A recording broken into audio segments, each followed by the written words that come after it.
she had buried one husband's silence. She had buried her daughter in ground still frozen with early spring. And now, standing in a stranger's kitchen on the Kansas frontier, Evelyn Mercer was about to bury the only future she'd let herself want in years. The man across from her, steady, scarred, nothing like what she'd expected, was watching her with eyes that didn't flinch. She opened her mouth. The words came out like gravel. "I can't have children." She waited for his face to change. It always changed. If you've ever loved someone while carrying a secret that could destroy everything, stay with me until the end. Like this video and drop your city in the comments. I want to see how far this story travels. The letter had taken 11 days to reach Evelyn Mercer in Harperville, Ohio, and by the time it did, the edges were soft from being handled too many times by post riders who had no idea they were carrying something that would turn a woman's life sideways. She read it standing at her kitchen table, still in her coat from the market. The handwriting was careful. Not beautiful, but careful. A man who took his time with words, or at least with the words that mattered. "My name is Gideon Hale. I run a cattle ranch outside a town called Millhaven in Rooks County, Kansas. I am 36 years old and have been on my own for some time. I am not good at writing letters, but I will try to be honest with you. I am looking for a woman who wants a real life and is not afraid of hard work. I will not pretend the frontier is easy. It isn't. But I keep my word, and I will not make promises I don't mean to keep. If any of this sounds like something you could live with, I would be glad to hear from you." That was it. No flattery. No mention of his looks or how well the ranch was doing. He hadn't even said she was pretty, which was standard in the 4 other letters she'd received through Mrs. Dunbar's correspondence service. Evelyn set the letter down, poured herself a cup of coffee that had been sitting too long on the stove, and stood at the window looking out at the narrow street where nothing interesting had happened in 3 years. She was 30 years old, widowed at 26. In Harperville, that combination had made her into something that people talked around rather than to. She had a small house, a reputation for being sensible, and a grief she kept so far below the surface that most people had forgotten it was there at all, which sometimes felt worse than if they'd remembered. She wrote back the following Thursday. She was careful too, but 3 letters became 6. 6 became 14 over the course of 2 months. Evelyn told him about Harperville, about working at her aunt's dress shop after Thomas died, about the fact that she was not a delicate woman and had no patience for being treated like one. Gideon told her about the ranch, 480 acres of mixed grass and hard clay soil, about 40 head of cattle, 2 horses he trusted and 1 he didn't. He mentioned a hired hand named Ira Cobb, who was 60-something and had been sleeping in the bunkhouse since before Gideon bought the place. He didn't mention his childhood, not in those early letters. She didn't mention hope. Not yet. When he asked her to come out and see the place before she made any final decision, she said yes before she'd thought it all the way through, which was probably the only reason she said yes at all. If she'd thought it all the way through, she would have found a reason not to go. The train from Harperville to Millhaven took 2 days, 1 connection, and a wagon ride that Evelyn spent mostly gripping the wooden seat rail while dust coated everything she owned. Gideon Hale was waiting at the edge of town rather than in it, which she noticed. He was taller than she'd pictured and broader across the shoulder. He had a sun-darkened face, a jaw that looked like it had been hit at least once in his life, and eyes that were somewhere between brown and green depending on where the light hit them. He took off his hat when he saw her. That was something. "Mrs. Mercer," he said. "Mr. Hale?" She put out her hand and he shook it like she was a person, not a parcel he'd sent for. There was an awkward moment where neither of them spoke and the wagon driver made himself busy with the horse. "Long trip," Gideon said. "Longer than I expected," she said. He picked up her trunk without asking whether she wanted him to and put it in the back of his wagon. She climbed up before he could offer to help her. He noticed. She could tell by the small shift in his expression, not quite a smile, but something moving in that direction. The ride to the ranch took 40 minutes. They talked about the weather, which had been dry, and about the state of the road, which was not good, and about a family named Pruitt who had apparently caused some kind of scene at the feed store the previous week. The details of which Gideon shared without being asked, which told her he was nervous, which surprised her. The ranch house was plain. Evelyn had expected plain. What she hadn't expected was how quiet it was. The kind of quiet that wasn't peaceful so much as it was unused. The front room had a table, 2 chairs, a lamp, and a braided rug that had seen better years. There were no curtains on the windows. There was a rifle above the doorframe and a calendar on the wall that was 6 months out of date. "I know it needs work," Gideon said, standing in the doorway like he wasn't quite sure he was allowed in. "It needs curtains," Evelyn said. "I wouldn't know what to get." "That's fine. I would." She walked through the kitchen, which was functional and reasonably clean. Out the back window she could see a barn, a corral with 2 horses, a stretch of grassland running flat toward the horizon, and a sky so wide it made her feel briefly like she'd stepped onto a different planet. "It's a lot of land," she said. "It is." "What do you do with it all?" "Graze, mostly. I've been thinking about putting in a kitchen garden on the south side. Ira's not much of a farmer, but he said he'd try." She turned and found him watching her the way a man watches something he's trying to figure out. "You're quieter than your letters," he said. "So are you," she said. That stopped him. And then he laughed, a short, unexpected sound, like a man who didn't get to do it very often. It changed his whole face. She stayed 4 days. On the first evening, they ate dinner at the table with Ira Cobb, who was wiry and sharp-eyed, and said almost nothing but watched everything. He had the manner of a man who had formed his opinion of Evelyn within 30 seconds of meeting her and had decided she was acceptable, which she appreciated more than she would have admitted. On the second day, Gideon showed her how the ranch ran, where the water came from, how the cattle were managed through the seasons, what the worst months looked like, and what they did to get through them. He didn't make it sound romantic. He talked about it the way a person talks about something real. She asked questions. He answered them straight. On the third morning, she helped in the kitchen without being asked, and Ira Cobb came in for coffee and stood there watching her crack eggs into a pan and said, without looking at Gideon, "She'll do." Gideon cleared his throat. Evelyn pretended she hadn't heard, though she absolutely had. On the third evening, after Ira had gone to the bunkhouse and the dishes were done, Gideon sat across from Evelyn at the kitchen table with 2 cups of coffee and said, "I need to ask you something." "All right." "What happened to your husband?" It wasn't the question she'd been dreading. She'd been dreading a different one. This one she could answer. "Fever," she said. "Summer of 71. It went through Harperville hard that year. He was gone inside 2 weeks. She wrapped her hands around her cup. "His name was Thomas. He was a decent man." Gideon nodded. "I'm sorry." "You asked. I don't mind answering." She looked at him. "You've never been married." "No." "Why not?" He was quiet for a moment, and she could see him deciding something. "Never had anyone to build something with," he said finally. "Not someone I trusted." It wasn't the whole answer. She could feel that, but she let it sit. "There are things I need to tell you," she said, "before we make any kind of decision." "I figured," he said. "There usually are." "Not tonight," she said. "I'm not ready tonight." He didn't push. He just nodded and refilled her coffee. She left on the 4th day with the understanding that they would correspond further and that she would give him an answer within the month. On the wagon ride back to Millhaven to catch the train, the driver made small talk about the weather and the road conditions, and Evelyn said yes and in all the right places, while she looked out at the flat Kansas land and thought about a man who had laughed like he'd almost forgotten how. She wrote him her answer 8 days after she got home. She said yes. She did not tell him about hope in that letter. She told herself she would tell him soon. She told herself that every week for the next 6 weeks while they made the arrangements, legal, logistical, domestic, that would move her life from Harperville to a ranch in Rooks County where the sky was too big and the house had no curtains. She packed her aunt's dress shop patterns. She packed Thomas's watch, which she still kept in the top drawer of her bureau even though she wasn't sure why. She packed 3 books she'd had since she was 12 and a quilt her mother had made and a small tin photograph of a grave marker in the Harperville cemetery that said, Hope Mercer. February 14th to 16th, 1870, 2 days. Her daughter had lived 2 days. Mom. She arrived at the Millhaven station on a Tuesday morning in early October. The air was already turning cold. Gideon was waiting in the same spot he'd been when she'd first come out, at the edge of town, hat in his hands.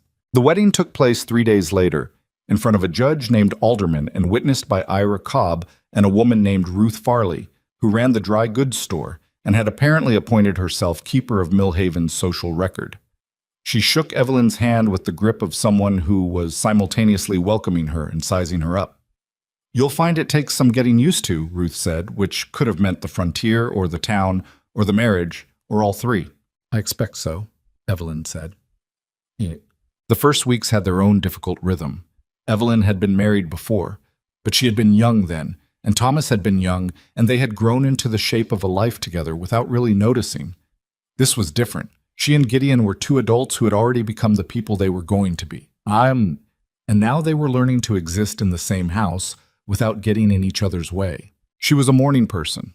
He woke before dawn, which surprised her, and was already outside with the horses by the time she came down to start breakfast.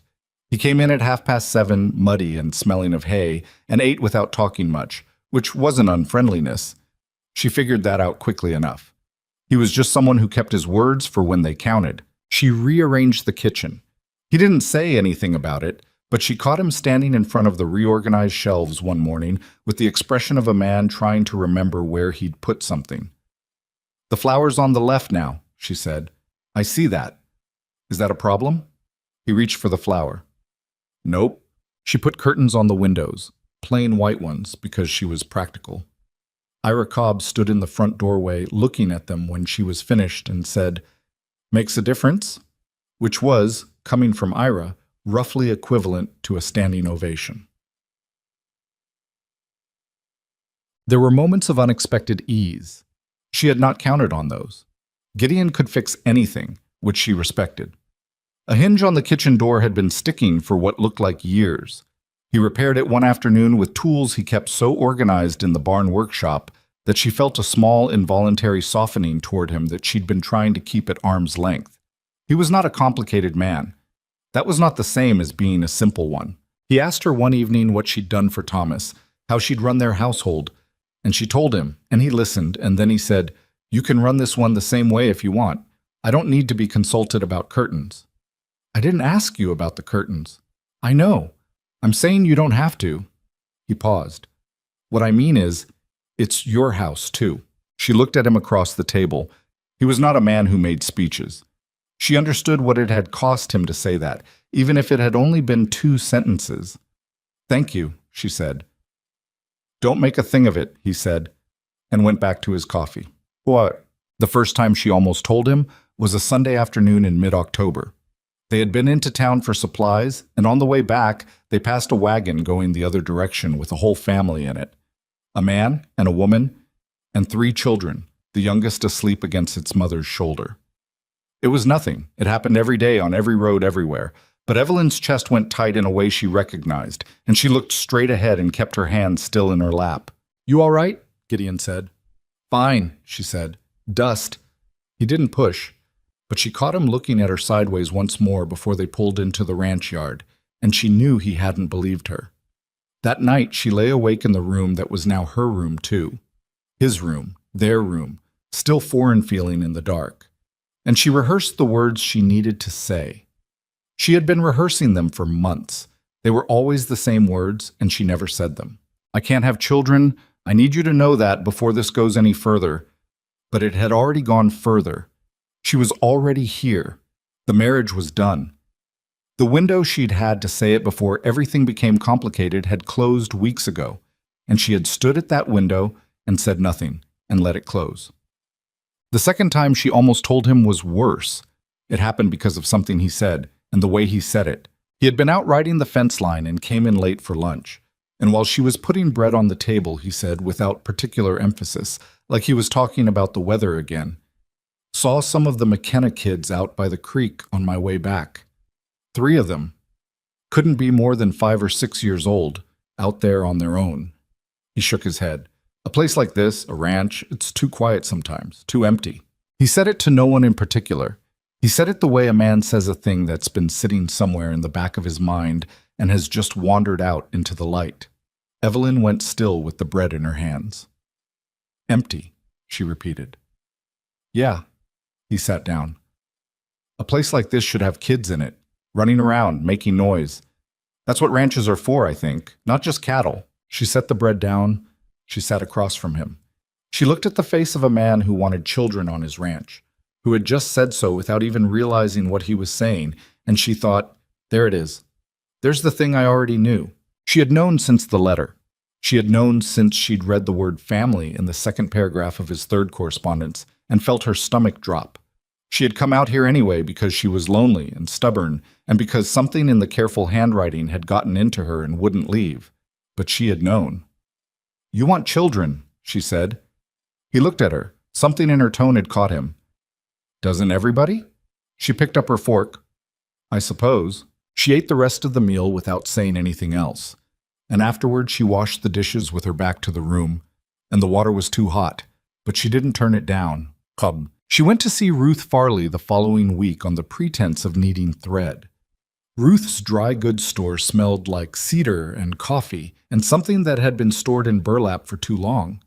Ruth herself was behind the counter, squinting at a ledger, and looked up when Evelyn came in with the expression of a woman who had been waiting for this visit. Mrs. Hale, she said. Mrs. Farley. Evelyn set her basket on the counter. I need brown thread, a medium weight. Of course you do. Ruth found the thread in about 4 seconds without looking. How are you settling in? Fine. Gideon treating you well? Yes. Ruth looked at her over the counter. She was 60, maybe 65, with the face of a woman who had outlived at least 2 difficult things and had stopped pretending they hadn't been difficult. You came in here for something other than thread, she said. It wasn't a question. Evelyn put her hands flat on the counter. Do people around here, do they talk about Gideon much?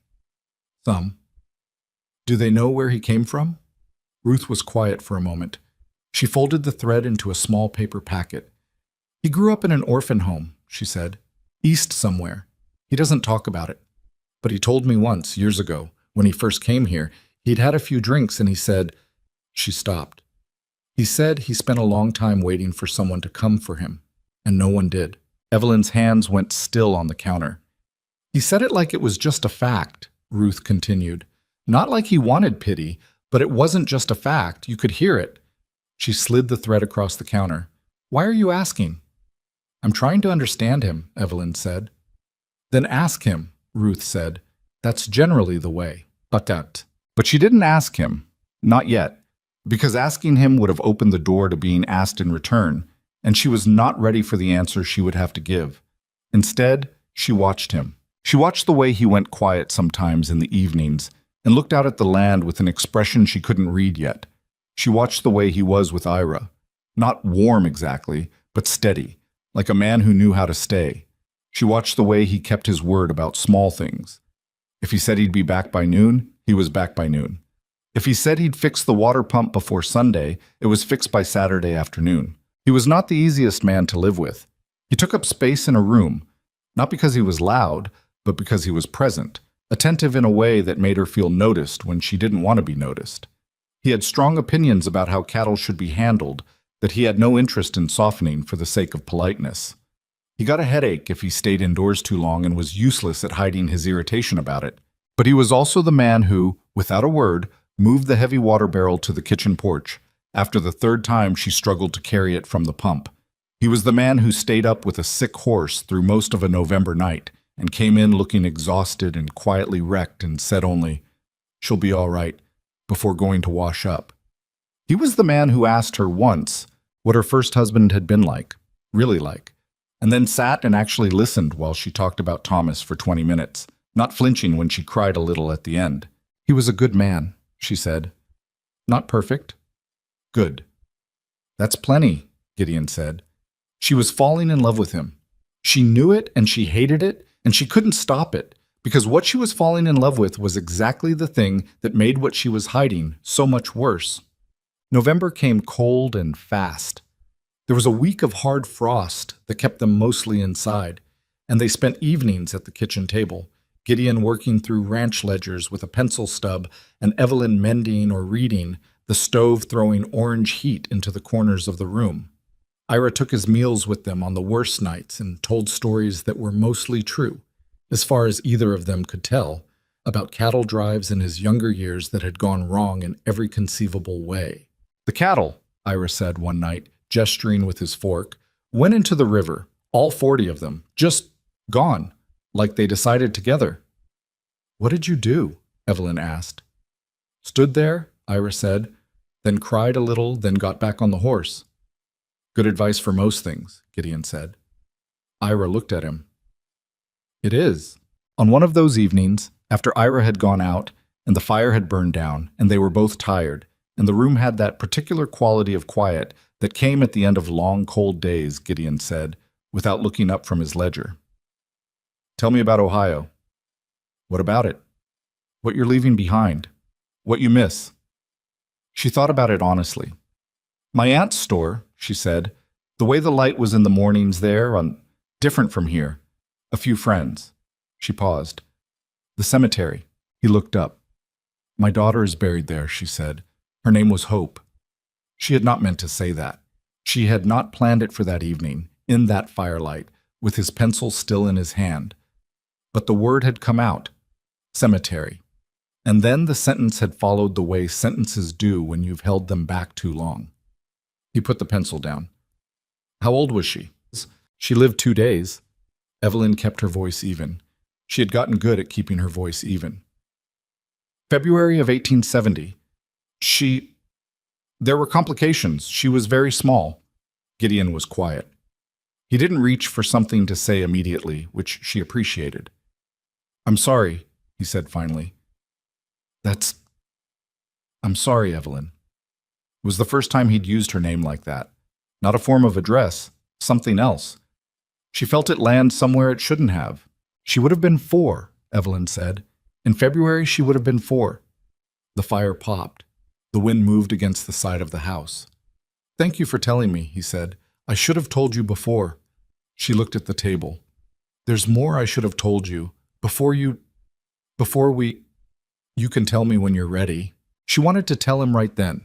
She wanted to get it over with, to stop carrying it, to just say the words and see his face and know, one way or the other.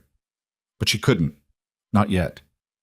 The last time she'd said those words, she'd watched a man, Thomas, decent Thomas, look at her with something that had never quite gone away again, even before the fever. A distance. A grief that belonged to him but that she had caused. She picked up her book. She did not read it. Good night, she said. Good night, he said. The thing about secrets is that they change shape depending on how long you carry them. What had started as something Evelyn meant to say right away, before the wedding even, had become by December a weight she moved around her daily life, rearranging herself to accommodate it. She cleaned the house with a focused, determined energy that Gideon occasionally walked into and then backed out of. She threw herself into the kitchen garden plan for spring, sketching layouts on the back of old envelopes. She wrote long letters to her aunt in Harperville full of details about the ranch and the weather and Ira Cobb's opinions about the proper way to store winter squash, and said nothing about the things she hadn't said. Gideon, to his credit, did not push, but he was watchful. She knew he could feel something sitting in the room with them, some third presence at the dinner table that neither of them was acknowledging. Once, in early December, he said, "You don't have to protect me from whatever it is." She looked at him. What? Whatever you're carrying, I can see it. He shrugged, like he was trying to make it easier. I'm not as fragile as I look. She almost laughed. He did not look fragile in any way. I know you're not. Then, I'll tell you, she said. I will. I just need a little more time. He accepted that. He always accepted that, which was part of why the telling was getting harder, not easier, because every time he accepted it without pressure, she owed him more.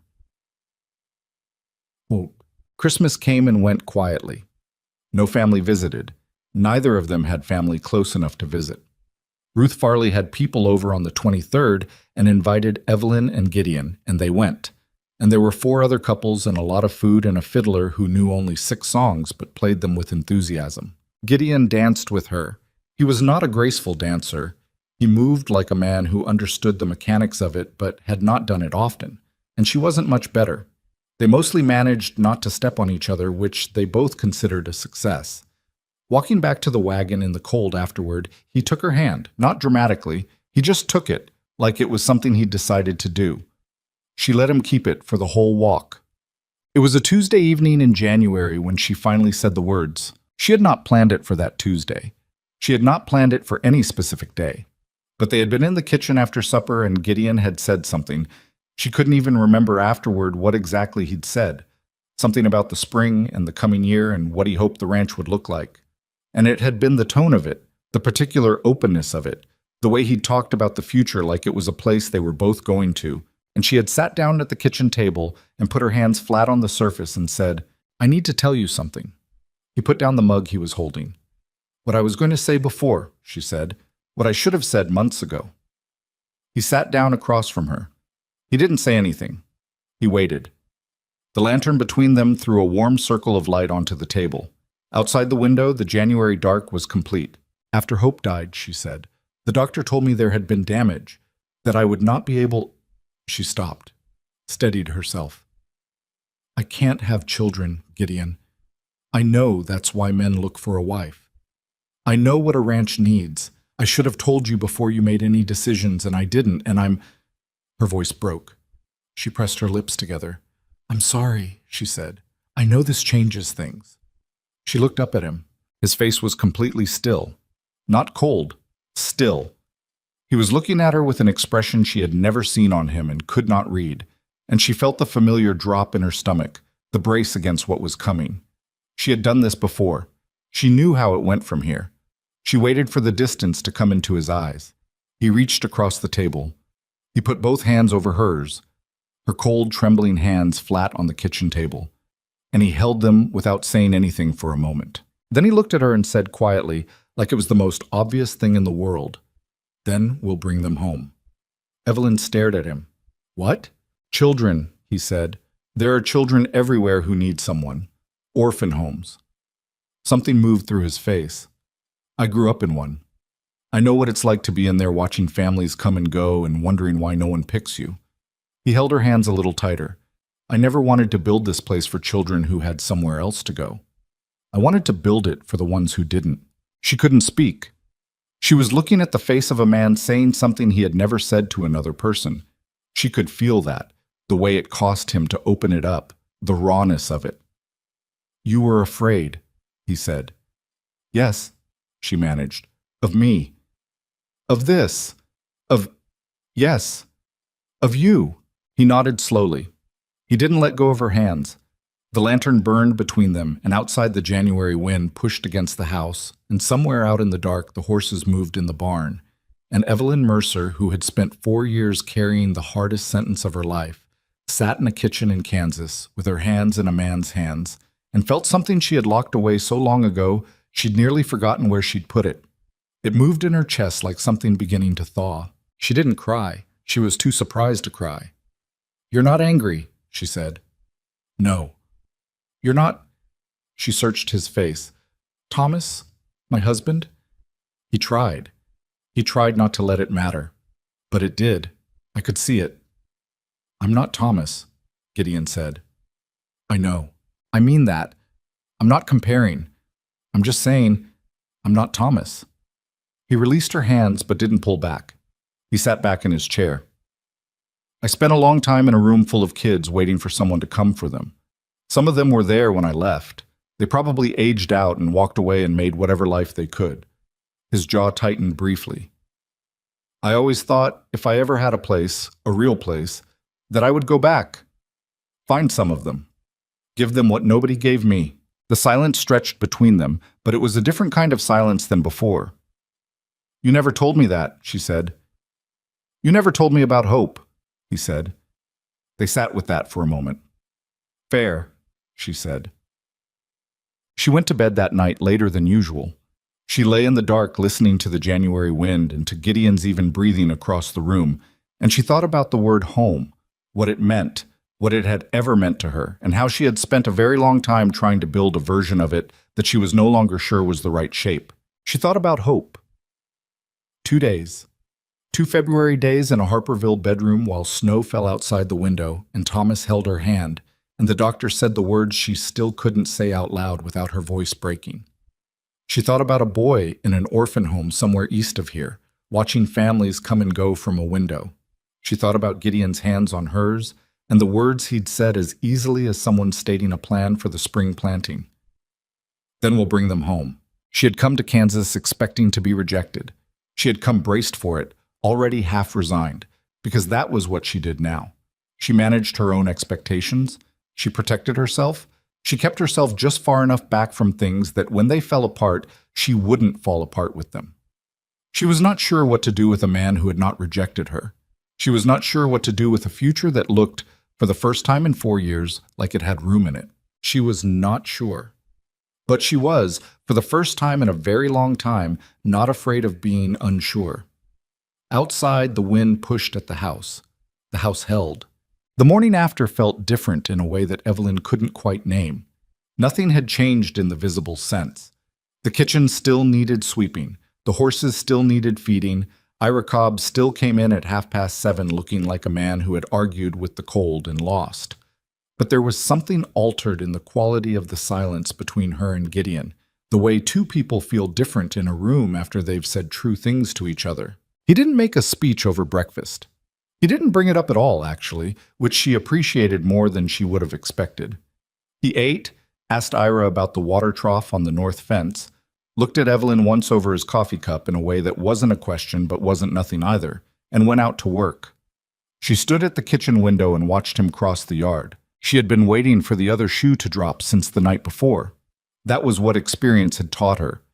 That when something good happened, you kept waiting, because the thing that corrected it was always somewhere behind it. She'd been waiting all night, and it hadn't come, and now he was walking toward the barn in the January cold, same as any other morning, and she thought, maybe that's just what he meant. Maybe he said exactly what he meant. It was not a thought she was entirely comfortable with. She was not sure she knew what to do with a person who said what they meant. Over the following 2 weeks, the subject of children and orphan homes came up twice more, both times initiated by Gideon, both times with the same quiet matter-of-factness he brought to everything else. The way he talked about repairing the fence line in spring or rotating the cattle pasture. It was not a grand romantic project to him. It was a thing he had decided, years ago apparently, and he was simply now saying it out loud to the person it concerned. The first time he mentioned a home he'd heard of in Salina, about 80 miles southeast, where a woman named Mrs. Elspeth Crane ran a county-funded children's home that was, by all accounts, chronically overcrowded. Ruth mentioned it, he said. He was sharpening a fence post with a hatchet and didn't look up. Said Crane's been trying to place the older ones for years. Nobody wants the older ones. Evelyn was sitting on an upturned crate near the barn door, ostensibly checking the inventory list she'd brought out, actually mostly watching him work. How old? 8, 10, 12. The ones who came in old enough to remember where they came from. People want babies. He set down the post, picked up another. I remember being 11 and watching a couple walk through and look at every kid under 6 and then leave. What did that feel like? He was quiet for a moment. Like being furniture, he said. Something people looked at but didn't need. She wrote nothing on her inventory list. You were 11 when you went in? 9. 11 was when I stopped thinking someone was coming. He said it without self-pity, which made it worse somehow. There's a difference. She folded the list in her lap. We should write to Mrs. Crane, she said. He looked at her then. Something shifted in his face. Not surprise exactly, but relief, she thought. Like he'd been waiting to see if she'd meant it, what she'd said the other night, or if the morning would make it smaller. Yeah, he said. We should. The letter to Mrs. Elspeth Crane took Evelyn 3 drafts to get right. The first draft was too formal and made them sound like they were applying for a business permit. The second was too long and went into more detail about the ranch's water supply than any reasonable person needed. The third was short, direct, and honest. They were a married couple on a working ranch in Rooks County. They had room and intent to offer a permanent home to children who had been difficult to place, and they were specifically interested in older children. She showed it to Gideon. He read it, handed it back, and said, Good. She mailed it on a Thursday morning from the Millhaven post office, and then spent the next 12 days not thinking about it, which meant she thought about it constantly. Mrs. Crane's reply arrived on a Tuesday. It was 3 pages long, tightly written, and opened with the sentence, I receive many letters from people who mean well, and far fewer from people who understand what they are asking for, and I will say that yours read like the latter. Evelyn read that opening 3 times. Crane went on to describe the home. 41 children currently in residence, 17 of them over the age of 8, 8 of them over the age of 10. She described the particular difficulties of older children who had been in the system long enough to have learned not to trust anyone, the testing behavior, the withdrawal, the occasional aggression that was not malice but fear, wearing a harder face. They are not broken, she wrote, but they have learned to expect the worst, and they will look for reasons to confirm it. The families who have done well with our older children are the ones who understand that patience is not a virtue in this context. It is a strategy. You must outlast their doubt, and you must not take it personally. Gideon read the letter after supper. He read it all the way through without commenting, and then he set it on the table and sat quietly for a minute. She sounds like she knows what she's talking about, he said. She does, Evelyn said. Some of that... He stopped, tapped the letter. She's describing me. At that age, the testing, looking for reasons. He paused. I put a man's horse through his fence when I was 12 because he'd been kind to me for 2 weeks, and I was certain he was going to stop. Evelyn looked at him. What happened? He made me help fix the fence, every day for a week, and then he kept being kind. He shook his head slowly. I still didn't trust him, but I started to think maybe I was wrong. Were you? About him, yeah. He picked up his coffee. Eventually. She wrote back to Mrs. Crane that evening. Vatten. February arrived with a cold that settled into the bones of the house in a way that no amount of stove burning entirely fixed. Ira developed a cough that he refused to treat with anything other than whiskey and stubbornness, and Gideon spent 3 days repairing a section of barn roof that the January wind had worked loose. Evelyn found herself thinking about the 14th. She always thought about the 14th. This year, alone in the kitchen while Gideon was out on the roof and the stove was throwing out heat she couldn't quite feel. She took the tin photograph out of the top drawer and set it on the table in front of her. The grave marker in the photograph was small. She remembered how small, how the proportions of it had seemed wrong against the winter ground. Hope Mercer. February 14th to 16th, 1870, 4 years. She was sitting with it when she heard boots on the porch and Gideon came in, cold air moving with him. He stopped when he saw her at the table, saw the photograph, read her face in that way he had, quiet and careful. He didn't say anything. He poured himself coffee, pulled out the chair across from her, and sat down. She slid the photograph toward him. He looked at it without touching it. The marker's bigger now, she said. My aunt had it replaced the year after. I haven't seen it since then. Do you want to go back? He asked. In the spring, maybe. We could make the trip. She had not expected the offer. It sat in the air between them, and she found she had no quick answer for it. I don't know, she said. Maybe. She pulled the photograph back. I talk to her sometimes. Is that strange? No, he said, without any hesitation. I tell her things. She ran her thumb along the edge of the tin. What's been happening? What I'm thinking. She paused. I told her about you. What did you tell her? Evelyn looked at him across the table.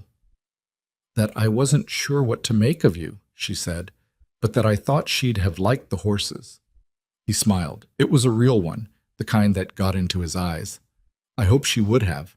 They sat there for a while, the two of them, the photograph on the table between them, and the stove ticking with heat, and outside the February cold, holding on with both hands. Mrs. Crane wrote again in late February. She had a boy she wanted them to consider. His name was Nathan Greer. He was 10 years old. He had come to the home 3 years earlier after his mother's death. His father was living but had not made contact since the intake paperwork. Nathan had been placed twice, once with a farm family in Ellsworth County who had returned him after 8 months citing behavioral issues. Once with a couple in Salina who had lasted 5 weeks before deciding he was too much for them. He is not easy, Mrs. Crane wrote. He is intelligent and he knows it, which at his age means he uses it as a weapon. He does not trust adults because adults have given him very specific reasons not to. He stole food from the pantry for the first 6 months he was here, even though he was fed 3 times a day. Not from hunger, but from a need to have something that was only his. He is also, when he chooses to let it show, one of the most perceptive children I have encountered in 20 years of this work. He notices everything. He remembers everything. If he ever decides to let someone in, it will be absolute. I believe he is still waiting for the right people. I am not sure you are those people. I am not sure anyone can be certain in advance. But your letter is the only one I have received in the past year that I thought he might survive." Evelyn read that last sentence 3 times. She handed the letter to Gideon at dinner. He read it the way he read everything, slowly, all the way through. When he finished, he set it down. "She's not selling him to us," he said. "No," Evelyn agreed. "She's warning us." "Yes." He drummed his fingers on the table once, twice. "I want to meet him." "So do I. If he doesn't want to come here, we don't push it. I know. And if he does—" He stopped, looked at the letter again, returned after 8 months, lasted 5 weeks. "He's going to test us," he said. "Everything we've got." "Probably," Evelyn said. "All right," Gideon said. It was not an expression of enthusiasm. It was the same voice he used when he said all right to a difficult stretch of fence work or a hard forecast. It was the voice of a man who had made a decision and was living in it. Ita. They made the trip to Salina on a Thursday in early March. The children's home on Crane Street was a 2-story frame building that needed paint and had a roof that would need attention in the next year or two. There was a yard behind it, mud-heavy in the early spring, where several children were outside despite the cold. A girl of about 7 was sitting on the fence rail watching the street with the focused expression of someone who did that a lot. Mrs. Elspeth Crane was a small, compact woman in her late 50s with steel-gray hair and the manner of someone who had long ago stopped having the patience for things that wasted her time, but who retained a specific warmth for things that didn't. She shook both their hands firmly, assessed them both in about 4 seconds, and said, "Come in then." Inside, the home smelled like boiled cabbage and floor wax, and the collective presence of too many children in one building. It was clean, though, and the children they passed in the hallway, 3 of them, various ages, who looked up as Evelyn and Gideon came through, were clothed and reasonably tended. "Nathan knows you're coming," Mrs. Crane said, leading them toward a back room. "I told him the truth. A couple from Rooks County wants to meet him. He said he didn't care." She pushed open a door. "He cares." The room was small. A table, 4 chairs, a window looking out at the muddy yard. Nathan Greer was sitting at the table when they came in. He was small for 10, wiry and dark-haired, with the kind of stillness that was not calmness but control. He was controlling very carefully how much of himself was visible. He looked at Gideon first, then Evelyn, then back to Gideon, and said nothing. "Nathan," Mrs. Crane said, "this is Mr. and Mrs. Hale." Nathan said, "Hi," in a tone that had no information in it whatsoever. They sat down. Mrs. Crane excused herself with a look at Evelyn that said, "This is yours now." The silence that followed was the specific silence of a child who has been in this room before and knows every version of how it goes. Gideon broke it first, which surprised Evelyn. He leaned back in his chair and said, "You've done this before." Nathan looked at him. "Done what?" "This." Gideon gestured between the 2 of them. "Met people. Had them look at you." A pause. "Yeah." "How many times?" A longer pause. "A lot. 3 times that I know of," Gideon said. "You went to a farm in Ellsworth County for 8 months. Then you came back." Nathan's jaw tightened. "They told you that?" "Yes." "Then you already know how it went." "I know their version," Gideon said. "What's yours?" That caught the boy. He looked at Gideon with a calculation that was too old for his face and that Evelyn recognized, in some structural way, as the same thing she herself did when she wasn't sure if something was a trap. "They wanted a farmhand," Nathan said. "That's what they wanted. I'm not a farmhand." "No," Gideon said. "You're 10. I can work." "I know you can. That's not the point." Gideon put his elbows on the table. "The second family. The couple in Salina. They sent you back after 5 weeks." Nathan said nothing. "What happened?" "I broke a dish." His voice was flat. "On purpose." "Why?" The silence that followed had a specific texture. The boy looked out the window at the muddy yard. "Because I wanted to see what they'd do," he finally said. "And what did they do?" "Sent me back." Gideon nodded slowly. He didn't say "I see" or "that must have been hard" or any of the things adults said in this room that Nathan had learned were meaningless. He said, "I grew up in a place like this." Nathan looked at him sharply. "Not this one," Gideon said. "One in Missouri. I was 9 when I went in, 16 when I left." He was quiet for a moment. "I broke things too, not dishes, mostly just trust." He sat back. "I got good at ending things before they ended me." Nathan was very still. "Is that what you're doing right now?" Gideon asked. The boy didn't answer, but the quality of his silence shifted. Evelyn, who had been sitting quietly through all of this, said, "You don't have to decide anything today. We're not asking you to decide anything today." Nathan looked at her. It was the first time he'd really looked at her, she thought. Not assessed her, but looked. "You don't want kids of your own?" he said. It was blunt, a 10-year-old's directness with a specific edge underneath it. He was asking a real question, she realized. He was asking why she was here. "No," she said. "I can't have them." She had not planned to say it that plainly, but she had just watched Gideon say an honest thing to this child and watched the child's defenses shift by a fraction. And she understood, instinctively, that this boy would smell anything softer than the truth from across the room. Nathan sat with that for a moment. "So I'd be, what, a substitute?" "No," she said. "You'd be a child on a ranch who gets his own room and enough to eat and people who don't send him back." "That's what everybody says." "I know," she said. "I can't make the words mean more than they do. You'd have to see." He looked at her. Then he looked at Gideon. Then he looked out the window again at the yard where the girl on the fence rail was still watching the street. "I'd want to know about the ranch," he said. "What it actually looks like, what the work is." "Fair," Gideon said. "And I want a horse." Gideon looked at him. "You know how to ride?" "No, but I want one." "That's negotiable," Gideon said. "It's not really negotiable if I already said I want one." Evelyn pressed her lips together to keep the smile off her face. Gideon looked like a man recalibrating. "All right," he said. "One horse. That you take care of." "Deal," Nathan said. He said it fast, like he'd been waiting to say it and hadn't wanted to look like he'd been waiting. "Abo sasit." They met with Mrs. Crane afterward in her office, which was so full of papers and correspondence that sitting in it felt like being inside a filing cabinet. "Well," Crane said. "We want to move forward," Gideon said.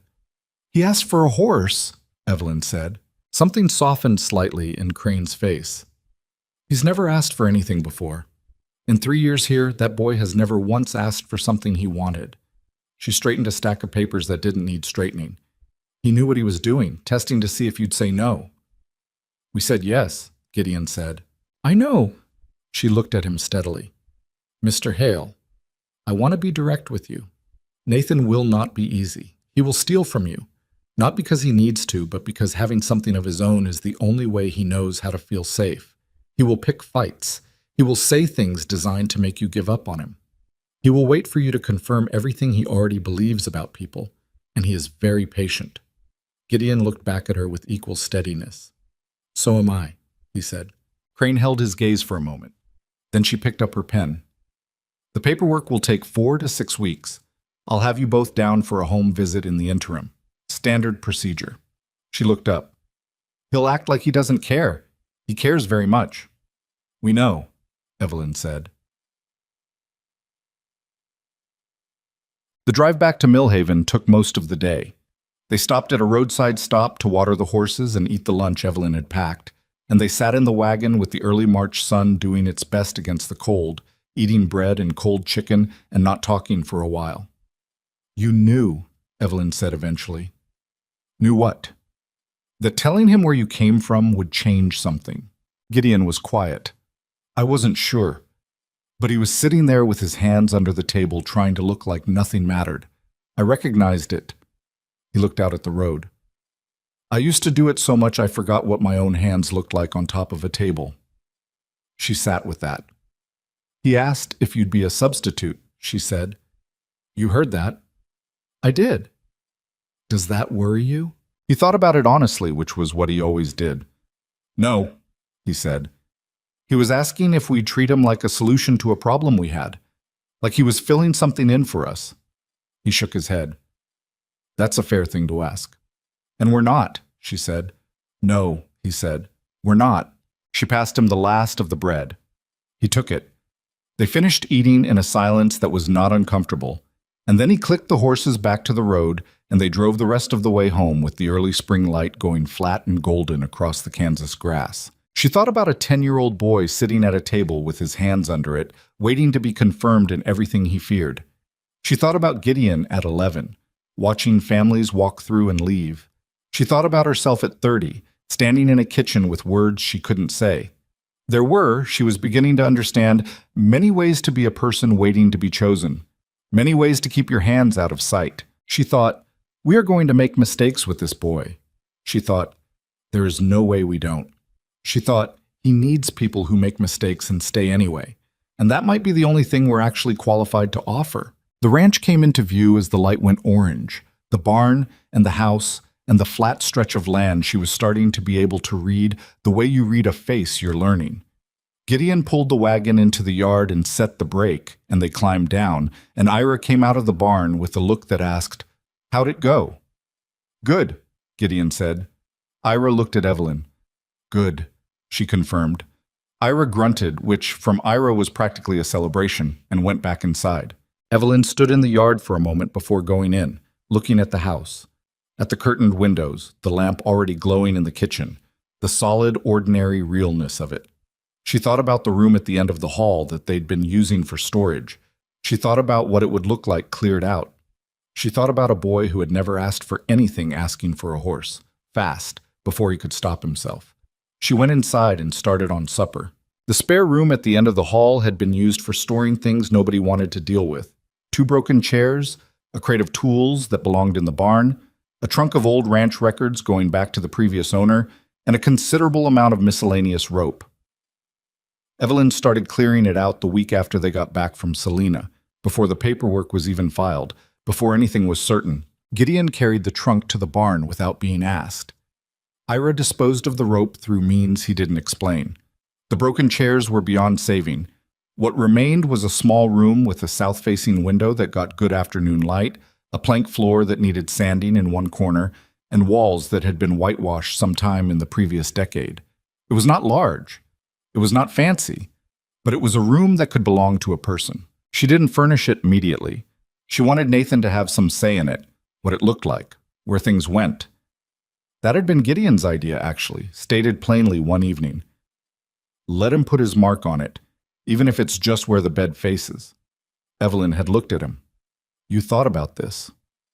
Some, he said, which meant more than some. She bought a bed frame at the Millhaven Hardware and had it set up in the room, then stopped. The rest could wait. Mrs. Crane's letter had estimated 4 to 6 weeks for the paperwork. The home visit was scheduled for the 3rd week of March. A woman named Mrs. Putnam came out from the county office for the home visit on a Tuesday afternoon when the weather was gray and indecisive. She was younger than Evelyn expected, mid-30s, with a careful manner and a notebook she wrote in constantly, which Evelyn found more unnerving than she thought it would. Mrs. Putnam walked through the house, looked at the room, asked questions about income and working conditions and daily life. She spoke to Gideon separately in the barn for about 15 minutes, while Evelyn stood in the kitchen and told herself it didn't matter what she was feeling. When Mrs. Putnam came back in, she accepted a cup of coffee and sat at the kitchen table and said, I've done a great many of these visits, Mrs. Hale. I'll tell you honestly, the ones that worry me are the ones where everything seems prepared. Too prepared. Like people staging something. She looked around the kitchen at the sensible curtains and the worn table and the boots by the door and the smell of actual cooking. This is just a house that people live in. Yes, Evelyn said. Good, Mrs. Putnam said, and wrote something down. She left after an hour. Gideon came in from the barn, and Evelyn was standing at the window watching the county wagon go down the road, and he stood beside her and said, Well? I think it went fine, she said. She talked to Ira. Evelyn turned. When? In the barn, while I was showing her the water situation. He was in there working on a harness. He paused. I don't know what he said. They both looked at the barn where Ira was presumably still working on the harness. It'll be fine, Evelyn said, with slightly less certainty than before. It was fine. Mrs. Putnam's written report came back 3 weeks later with a recommendation to proceed. Nathan arrived on a Thursday in mid-April. Mrs. Crane brought him herself, which Evelyn had not expected, and Gideon said later he was glad for. It mattered, he thought, that the boy arrived with someone he knew rather than a county driver he'd never met. It was the kind of detail that probably didn't seem like much, and probably was. The wagon from Selena came up the road just after noon. Evelyn was at the kitchen window and saw it coming from half a mile out, which was the clearest thing about the Kansas landscape. You saw things arriving long before they arrived. She went outside. Gideon was already on the porch. Nathan got down from the wagon with a canvas bag that held, presumably, everything he owned. He stood in the yard looking at the ranch with an expression that was working very hard to be nothing. His eyes went to the barn first, then the corral, then the house. He was doing what she had watched him do in the meeting room at the children's home, cataloging, assessing, keeping himself somewhere behind his own face. "Nathan," Gideon said. "Mr. Hale." Then, after a pause, "Mrs. Hale." Mrs. Crane stood to one side. She caught Evelyn's eye and gave a small, almost imperceptible nod that said, "He slept 2 hours on the way here," and pretended not to be nervous the entire time. "You want to see the room?" Evelyn asked. He looked at her. "The horse first," he said. There was a breath of silence, and then Gideon said, "This way," and took him to the corral. Mrs. Crane stood beside Evelyn as the two of them walked toward the fence. "The mare on the left," she said quietly. "She's the gentler one." "He'll pick the other one," Evelyn said. A pause. "Probably," Crane said. He picked the other one. It was a 4-year-old bay gelding named by Gideon, somewhat unimaginatively, as Roan, despite being bay-colored, because he'd bought him from a man named Rowan. Nathan stood at the fence looking at this horse for a full minute without speaking. "What's his name?" Nathan asked. "Roan," Gideon said. Nathan looked at him. "That's a terrible name." "I know," Gideon said. "You can change it." Nathan looked back at the horse. Something moved through his expression, too fast to read. "I'll think about it," he said, in a tone that made it clear he'd already decided. Mrs. Crane left after lunch. She shook both their hands, looked at Nathan with an expression that was not quite what most adults showed a child. It was more direct than that, more equal, and said, "You know where I am if you need me." Nathan said, "I won't need you," which was such an obviously protective thing to say that even he seemed to know it didn't land the way he wanted. Crane just nodded. "All right," she said, and got on the wagon. The three of them watched it go down the road. The same road Evelyn had watched Mrs. Putnam's wagon take. The same road she'd watched Gideon come and go on since October. The road that connected this flat piece of Kansas to the rest of the world. Nathan watched it until it was out of sight with the expression of a person watching something they can't decide whether they want back. "Room?" Evelyn said. "All right," he said. The room was plain, which she'd worried about, but Nathan walked in and stood in the middle of it and turned around slowly and looked at the afternoon light coming through the south window, and something in his shoulders released by about a millimeter. "It's just a bed frame," she said. "I didn't know what you'd want in here. I thought you could have some say in it." He looked at her. "Like what?" "Where things go, whether you want a rug, what color." He processed this like it might be a test. "White walls are fine," he said, "and I don't need a rug." "All right. Can I put something on the wall?" "Yes." "Anything?" She thought about it for half a second. "Within reason." He nodded, apparently satisfied with within reason, and set his canvas bag down at the foot of the bed. He did it carefully, like the bag was heavier than it looked, and she thought of what Crane had written. He stole food from the pantry for the first 6 months, not from hunger, but from a need to have something that was only his. She left him to unpack. The first week was careful. All three of them, 4 counting Ira, were careful in the way people are when something new is in a space and everyone is trying not to break it. Nathan ate at the table with them. He didn't talk much, but he ate well, which Evelyn took as information. He helped with morning chores without being told after the first day. Gideon had shown him the routine and he followed it, which she thought said something, though she wasn't sure what. He was with the bay gelding every afternoon for at least an hour. Gideon had started teaching him to ride, and she could see them from the kitchen window. Nathan on the horse, and Gideon walking beside with a hand on the bridle, patient and unhurried. She heard him, on the second day, call the horse arrow. She did not make a comment about this. She simply noted it. Ira took to the boy with the efficiency of a man who didn't have patience for adjustment periods. On the third day, he handed Nathan a harness to oil and showed him how, then left him to it and went back to his own work. Nathan oiled the harness. When he brought it back, Ira inspected it and said, "Decent." And Nathan stood up a little straighter, which he probably thought no one saw. Evelyn saw. The first real crack came on the 9th day. She had put food aside, a tin of biscuits on the kitchen shelf covered with a cloth. She'd done it on purpose and then hated herself for doing it on purpose. Because setting a trap for a child, even a gentle one, was not something she felt good about. But she also needed to know if Mrs. Crane's report had been accurate, because she had to know what she was dealing with. On the 9th night, the tin was lighter, not emptied. 3 biscuits were gone. She stood in the kitchen the following morning and thought about what to do. She thought about it the whole time she was making breakfast and setting the table and pouring coffee.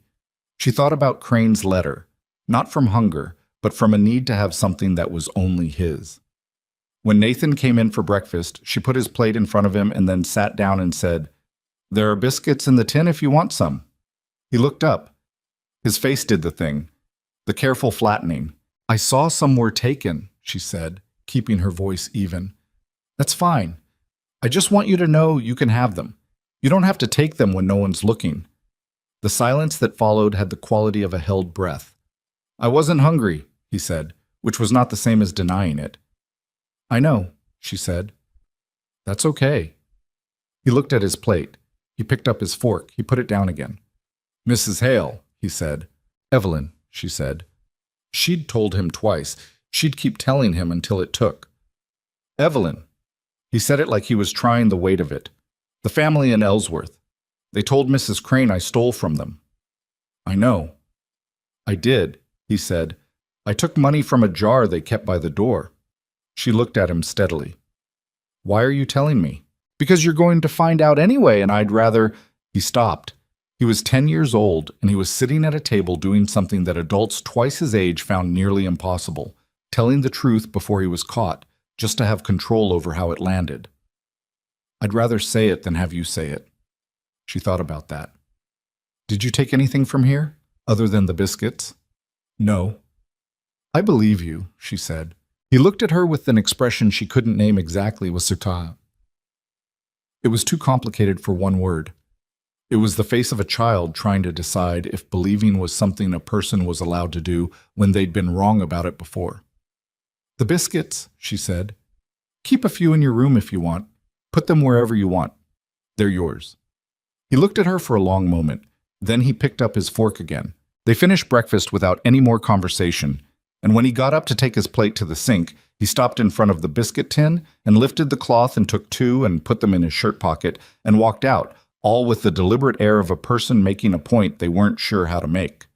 Evelyn thought, "All right then, there it is." She refilled her coffee and went back to her morning. Potep. She told Gideon that night after Nathan was in his room. He sat with it. "You did the right thing," he said. "I don't know. I shouldn't have set it up to begin with." "Maybe." He turned his coffee cup in his hands. "But you told him straight. That's what matters." "He looked like I'd done something unexpected," she said. "He has," Gideon said. "Every time he's taken something before, someone used it against him. You didn't." He paused. "That's going to take some getting used to. For him." From down the hall, the sound of the boy moving in his room. The creak of the floorboard. The scrape of the chair. Alive and present in the house, taking up space in a way that was new and strange and not unpleasant. "He told on himself," Evelyn said, "about the money in Ellsworth." "I heard." "That's not nothing," she said. "No," Gideon agreed. "It's not nothing." Pobjik. April turned over into May, and the ranch took on the particular energy of a place shaking off winter. The kitchen garden on the south side went in. Evelyn's plan, Ira's labor, Nathan occasionally recruited to carry water with the air of someone doing you a significant favor by participating. The cattle moved to the spring pasture. Arrow turned out to be a patient horse with a boy who was learning, which Gideon said was luck, and which Evelyn suspected Gideon had somehow engineered. Nathan was in school, a one-room schoolhouse 2 miles down the road, where 8 children of various ages were taught by a young teacher named Mr. Eddy, who had, according to town rumor, come west from Philadelphia and was still adjusting. Nathan walked there and back and said nothing about it for 2 weeks. Then one evening at dinner he said, without preamble, "Mr. Eddy doesn't know how to explain long division." Gideon looked up. "No? He just says to do it the same way twice. That doesn't explain anything." "Can you do it?" Evelyn asked. "Yes, I figured it out myself." He said it without arrogance, just information. "Show me," Gideon said. Nathan looked at him, apparently checking if it was a real request. "I mean it," Gideon said. "Show me how you figured it out." After dinner, Nathan explained long division to Gideon using a pencil and the back of an envelope, and Gideon listened with the same focused attention he gave to everything practical, and asked genuine questions, and Nathan, without appearing to notice he was doing it, talked for 20 minutes straight, which was more than he'd spoken cumulatively since arriving. Evelyn washed dishes at the sink and listened and said nothing. The fight happened in the second week of May. She had known something was building. She could feel it the way you feel a change in air pressure. Not any single thing, just the accumulation of a boy trying to hold himself together under the weight of wanting something he'd decided not to want. It started over the horse, which was almost too on the nose, but was what it was. Gideon had said Nathan couldn't take Arrow out alone yet, not until he could manage the animal well enough that it was safe. Nathan said he could manage him fine. Gideon said not yet. Nathan said Gideon didn't know what he could do. Gideon said he'd seen him ride, and his heels were still wrong, and he wasn't taking the horse out unattended until the heels were right. Evelyn was in the garden when it escalated. She heard the voices go up. Gideon's controlled, Nathan's not. And by the time she got to the barn doorway, it had reached the part where Nathan turned and said, with the particular cruelty of a child who knows exactly where to cut, "You only have me here because she can't have real kids." The words landed in the silence of the barn. Gideon's face went very still. Nathan stood there with his hands clenched, and the face of a child who had just thrown something and could not take it back and was watching it fall. Gideon looked at him for a long moment. "That was meant to make me angry," he said, "or hurt. Something that makes me want to send you back." Nathan said nothing. "I'm not going to do that," Gideon said. "Not because I'm not angry. I am." He kept his voice even with visible effort. "But I'm not going to do that because that's what you're waiting for, and I am done giving people what they're waiting for when it's the wrong thing." The barn was very quiet. Arrow shifted in the stall. "You want to know why you're here?" Gideon said. "It's not because of what Evelyn can or can't do. It's because I spent 7 years in a building waiting for someone to think I was worth taking a chance on, and nobody did. And I decided if I ever had a place, I'd be the someone who showed up." He paused. "You're worth the chance. You knew that before I did." Nathan's jaw was tight. His eyes were wet, which he was furious about. "You don't know that. I know you told me the truth about the money in Ellsworth before I asked," Gideon said. "I know you oil the harness without being told, and you figured out long division on your own, and you renamed that horse inside a day because you needed it to be yours. You're paying attention to everything and working hard at things that matter to you and trying to get me to give up on you because it's easier than waiting to see if I will." He shook his head. "I'm not going to." Nathan looked at the ground. His throat moved. "When your heels are right," Gideon said, "you take Arrow out. That's the deal. Nothing changed." A long silence. "My heels are almost right," Nathan said. His voice had gone rough. "I know," Gideon said. "Another week, maybe 2. Nathan wiped his face with the back of his hand in one fast gesture that he clearly hoped went unnoticed. "Fine," he said. "Fine," Gideon said. He came to find Evelyn an hour later. She was back in the garden transplanting seedlings, giving him time to come to her or not. He sat down on the low fence rail nearby and watched her work. After a while he said, "I'm sorry." "What I said." "I know," she said. She didn't stop working. "You don't have to explain it to me. It wasn't—" He stopped. "It wasn't what I think." "I know that too." He was quiet. "Does it bother you?" he asked. "That you can't—" He didn't finish. She sat back on her heels and looked at him. He was 10 years old, and he had the face of someone asking a real question and afraid of the real answer. And she thought about all the ways she could deflect this, all the sensible, gentle evasions, and decided against all of them. "Yes," she said. "It used to be the thing I thought about most. There was a time when I thought it had broken something in me that wasn't going to be fixed." She looked at the seedlings in her hands. "I had a daughter. She lived 2 days, and after that I thought, there are people who get to be mothers and people who don't, and I was in the second group, and that was just the shape of my life." He was listening with his whole body the way children sometimes do when adults tell them true things. "And then I came here," she said, "and none of it turned out to be the shape I thought." He thought about this for a moment. What was her name? Hope. He looked at the garden. That's a lot to put on someone. She blinked. Then she laughed. A real one, sudden and surprised. And it came out into the May air and sat there between them. "It is," she said. He almost smiled. She could see the corner of it before he pulled it back. "My mother's name was Clara," he said. "She used to call me Nat." He said it quietly, not looking at her, offering it the way you offer something breakable, with both hands, paying attention. "Nat," she repeated. "Don't," he said quickly. "I didn't say you could call me that." "I know," she said. "I won't." He nodded, apparently satisfied.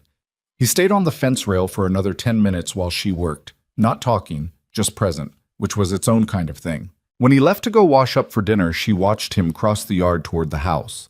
Small, wiry, deliberate in his movements, carrying the weight of 3 years of institutional life and a mother named Clara and a father who hadn't come back, carrying all of it in a 10-year-old body that was doing its best.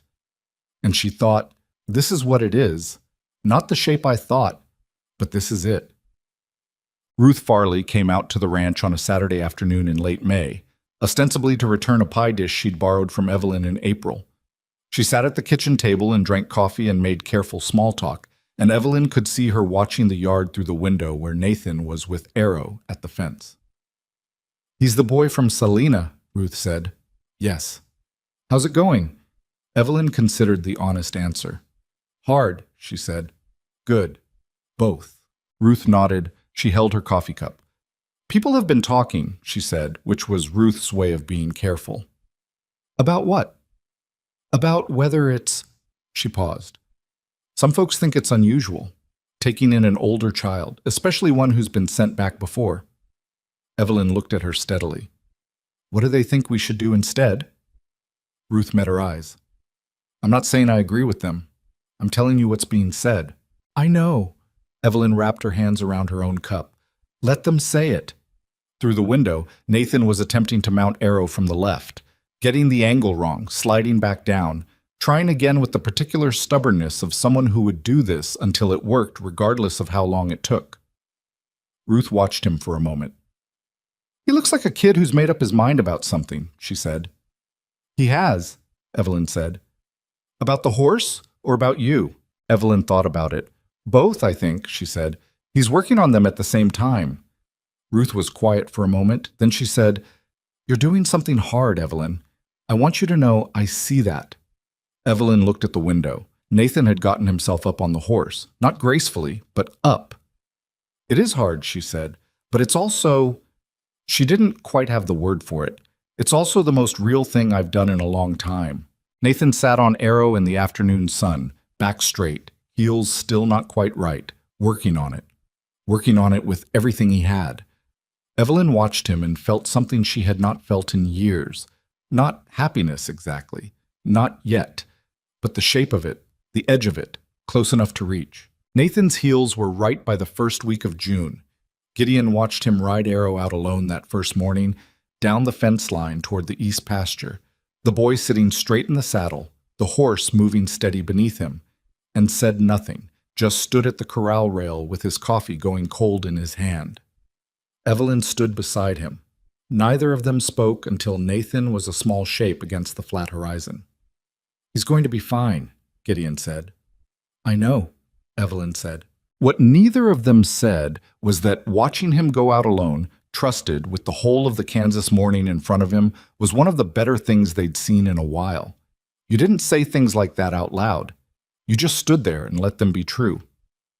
Nathan came back an hour later with mud on his boots and a report about a section of east fence that was leaning, delivered with the seriousness of a man twice his age. Gideon sent him in for breakfast and went to look at the fence. What? Summer on the ranch had its own demanding tempo. The cattle needed moving, the garden needed tending, the endless maintenance that any working property required, fencing, water troughs, barn repairs, filled the long days from before sunup to after sundown. Nathan had become, without any formal announcement of it, part of the operation. He fed the horses in the mornings and helped Ira with the water rotation, and in the afternoons, when the heat was worst, he did his schoolwork at the kitchen table while Evelyn worked nearby. He was ahead of his grade in arithmetic and reading, and behind in the things that required him to sit still and write neatly, which he considered beneath him.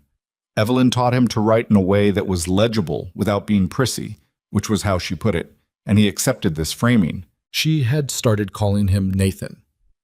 Come here when she needed him, which had shortened over the weeks to just a particular inflection on his name that meant the same thing, and he responded to it without having to be asked twice, which she had not taken for granted for a single day. One afternoon in late June, she found him at the kitchen table with a piece of paper in front of him that he turned over quickly when she came in. She didn't ask about it. She put a glass of water beside him and went about her business. That evening, she found the paper on the kitchen windowsill, left there deliberately, she was certain.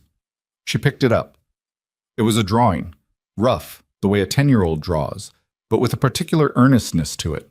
A house, a barn, a corral, a horse that was identifiable as a horse. 3 figures, a tall one, a medium one, a small one. Underneath, in his careful but not prissy handwriting, the ranch. She set it back on the sill. She did not make a comment about it the next morning, neither did he, but it stayed on the windowsill. It was Ruth Farley who told them about the Aldridge children.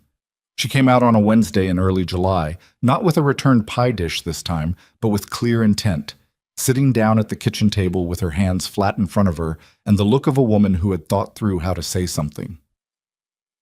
There's a situation, she said, that I thought you should know about, before it resolves itself the wrong way. The Aldridge family had been farming 8 miles north of Millhaven for 6 years. Carl Aldridge had died of a chest illness in April, leaving behind his wife Marion and 4 children. Dolly, who was 12, the twins, Henry and George, who were 8, and the youngest, a girl named Pearl, who had just turned 5. Marion Aldridge had no family within 3 states. She had managed the spring planting on credit, and the credit had run out. And 2 weeks ago, she had gone to the county office in a state of quiet desperation and been told that the children would need to be placed if she could not demonstrate the means to care for them by September. They'd be split up, Ruth said. The county places them wherever there's room. Henry and George might stay together. Twins get kept together usually. But Dolly's too old for most families who want a child, and Pearl... She stopped. Pearl hasn't spoken since her father died. She's been mute for 3 months. Most families won't take a child with a condition like that. The kitchen was quiet. Evelyn had stopped what she was doing. Gideon was leaning against the doorframe with his arms crossed and his face doing the thing where he was thinking hard and letting nothing show. "Where's Marion now?" Evelyn asked. "Still on the farm, trying to hold it together." Ruth looked between the two of them. "I'm not asking you to save everyone. I know you've got Nathan and a ranch to run, but Pearl..." She spread her hands. "I thought of you when I heard about the girl." "All 4 of them," Gideon said. Ruth looked at him. "Not just Pearl," he said. "If we're going to look into it, we look at all 4 of them." Ruth's expression shifted. "Gideon, that's 4 children on top of Nathan. That's 5 children." "I can count," he said. "Where's the farm?" They drove out to see Marion Aldridge the following Friday. Nathan came with them because Evelyn had decided, after a conversation with Gideon that had gone back and forth for 2 evenings, that he was old enough to be part of this, and that including him was better than not. Marion Aldridge met them at the door of a farmhouse that was still tidy, in the way of a woman who held on to the things she could control. She was 34 but looked older, with dark circles under her eyes, and hands that had done too much physical work in too short a time. She looked at Gideon and Evelyn with the expression of a person trying to decide if she was being offered something real or something that would cost her more than it gave. "Ruth says you've taken in a boy," she said. "Yes," Evelyn said. "Nathan." Nathan, who was standing slightly behind Evelyn, said, "Hi," with more warmth than was typical for him, which Evelyn noticed. Marion stepped back and let them in. The children were in the main room. Dolly was standing near the window, 12 years old, and watching the door with an alertness that reminded Evelyn of Nathan on the day they'd met him. That same quality of someone who had learned to see trouble coming and was always partly waiting for it. The twins were on the floor with a piece of rope they'd been using for something before the knock on the door interrupted them. And in the corner of the room, in a chair slightly apart from the others, sat Pearl Aldridge, 5 years old, dark-haired, with her father's eyes, according to Marion, looking at the visitors with a steadiness that was uncanny in a child that small. Nobody spoke for a moment. Then Henry, or George, Evelyn couldn't tell yet, held up the rope and said to Nathan, "We were making a horse." Nathan looked at the rope configuration on the floor, which was optimistic as a horse. "That's not a horse," he said. "It is," the twin said. "I have an actual horse," Nathan said. "His name is Arrow. I'll show you sometime." The twin looked at his brother. Some communication passed between them that required no words. Both of them looked at Nathan with a revised assessment. Dolly, from the window, said nothing, but she stopped watching the door. Evelyn sat with Marion at the kitchen table while Gideon stayed in the main room with the children. She could hear his voice through the wall, low, unhurried, asking questions, and the twins answering with increasing animation about the rope horse and Arrow and whether Kansas had better horses than wherever else horses lived. "I'm not going to pretend I don't need help," Marion said. Her hands were wrapped around a coffee cup.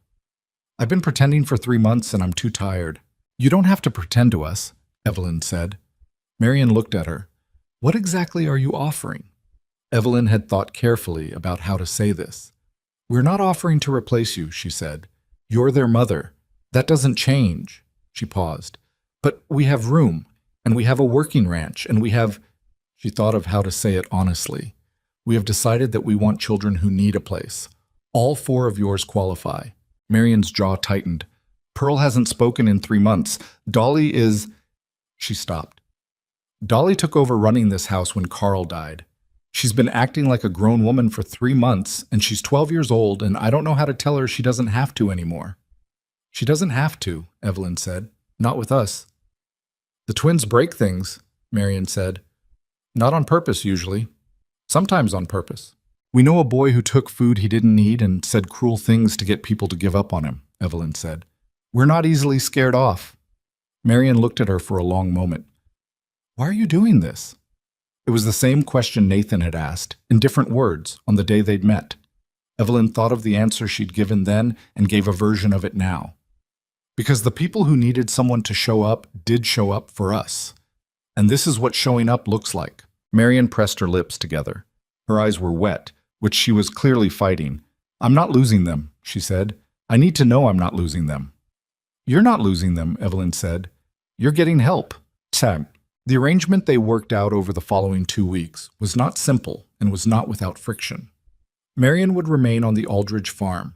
With Gideon's help, and a loan from the Millhaven Bank that Ruth Farley co-signed with a firmness that discouraged the bank manager from asking too many questions, she would have the means to keep it running through the year.